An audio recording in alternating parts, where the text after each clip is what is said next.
आप देख रहे हैं जय भारत टीवी। 16 दिसंबर यानी जिस दिन 1971 में बांग्लादेश में पाकिस्तान पर भारत की विजय हुई थी, उस विजय दिवस के दिन कांग्रेस के पूर्व राष्ट्रीय अध्यक्ष राहुल गांधी देहरादून पहुंच रहे हैं और इसी परेड ग्राउंड के मैदान में एक विशाल जनसभा को संबोधित करेंगे। सैनिकों का सम्मान किया जाएगा और एक जवाब होगा भाजपा को, क्योंकि यही वो परेड ग्राउंड है जहां पर अभी कुछ दिनों पहले देश के प्रधानमंत्री नरेंद्र मोदी ने एक चुनावी सभा को संबोधित किया था, जिसमें भाजपा का दावा था कि 1.25 लाख से ज़्यादा लोग जुटाए जाएंगे, लेकिन ये आंकड़ा तो वहां तक पहुंच नहीं पाया था। अब कांग्रेस तैयारी कर रही है कि उसी मैदान में जहां प्रधानमंत्री मोदी रैली कर रहे थे, उसी मैदान में रैली की जाएगी और उसकी जो तस्वीरें हैं वो दिखाई जाएंगी भाजपा को और बताया जाएगा कि भीड़ कितनी ज़्यादा कांग्रेस लेकर आई है। इस समय तैयारियां चल रही हैं। जो सामने आप देख रहे हैं, इस तरफ ये मंच बन रहा है। ये वो मंच होगा जहां से कांग्रेस के पूर्व राष्ट्रीय अध्यक्ष राहुल गांधी जनसभा को संबोधित करेंगे और सैनिकों का सम्मान कार्यक्रम भी उस दिन कांग्रेस ने रखा है। पूरे देश में 16 दिसंबर के दिन 50वीं वर्षगांठ पूरी हो रही है विजय दिवस की। बांग्लादेश में जिस तरह से पाकिस्तान ने घुटने टेके थे, उसके बाद उसी दिन कांग्रेस यहां पर कार्यक्रम का आयोजन कर रही है। आरपी रतूड़ी हमारे साथ हैं, कांग्रेस के प्रवक्ता हैं, प्रदेश प्रवक्ता हैं, वरिष्ठ नेता हैं कांग्रेस के। सर, रैली की तैयारियां आप शुरू कर रहे हैं, कितने लोग आ रहे हैं राहुल गांधी को सुनने?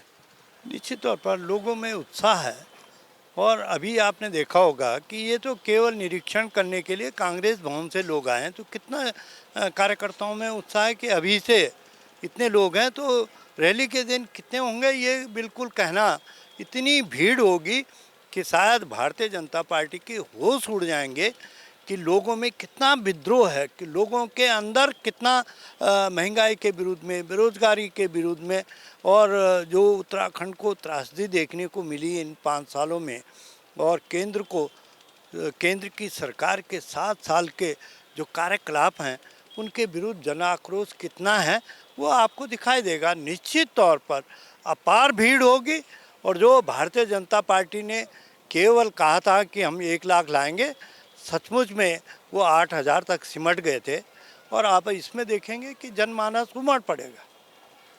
भाजपा पूरे प्रदेश में सर किसानों को लेकर जैसे 3 बिल वापस लाई, दूसरी तरफ उनकी कोशिश है कि जो सैनिक परिवार हैं, सैनिक बाहुल्य पूरा इलाका है, सैनिक सम्मान यात्राएं निकाली जा रही हैं और 5वां धाम बनाने की तैयारी चल रही है।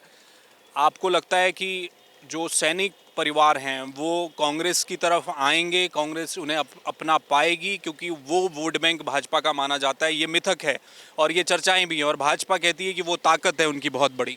देखिए, कांग्रेस ने एक नारा दिया था, लाल बहादुर शास्त्री ने, जय जवान जय किसान।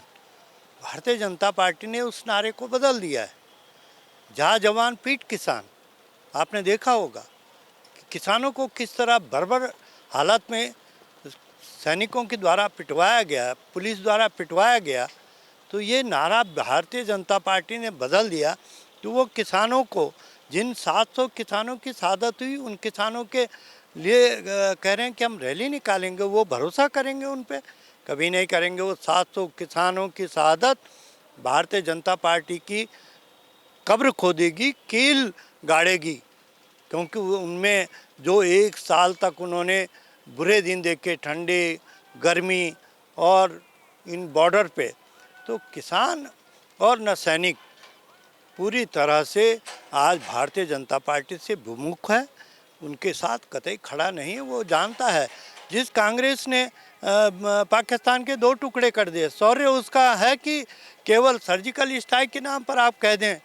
अरे आप देखें कि हमने, अगर उस हिसाब से हम राजनीतिकरण करते सेना का, तो हम तो 100 साल तक सत्ता में रहते।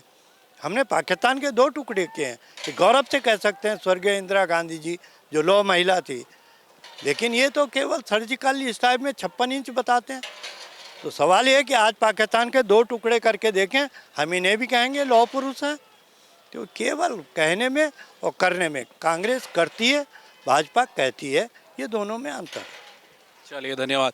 तो जो तैयारियां हैं रैली की वो लगातार चल रही हैं। 16 तारीख को राहुल गांधी यहां पहुंचेंगे। कांग्रेस के लिए वाकई में एक चुनौती थी। जिस तरह से चुनौती को स्वीकार किया मुख्य विपक्षी दल ने उत्तराखंड में, प्रधानमंत्री नरेंद्र मोदी की जब रैली हुई थी तो भाजपा का दावा था 1 लाख से अधिक लोग पहुंचे हैं। कांग्रेस ने खंडन किया था, कहा था कि महज 20 से 25 हज़ार लोग यहाँ पहुंचे दिखाई दिए, कुर्सियां खाली रही। जब प्रधानमंत्री मंच पर थे लोग जाने लगे, ये आरोप थे कांग्रेस के। लेकिन अब सामने चुनौती ली है कांग्रेस ने और दिखाना चाहती है उसी मैदान में, उसी लोकेशंस पर और उन्हीं तरह की जो इलाका पूरा परेड ग्राउंड का है उसे भर कर ये दिखाने की कोशिश है कांग्रेस की कि वो जवाब देना चाहते हैं कि प्रधानमंत्री नरेंद्र मोदी के सामने अभी भी राहुल गांधी को सुनने वालों का आंकड़ा बहुत अधिक है। अब देखना होगा 16 तारीख को तस्वीरें क्या दिखाई देती हैं परेड ग्राउंड से।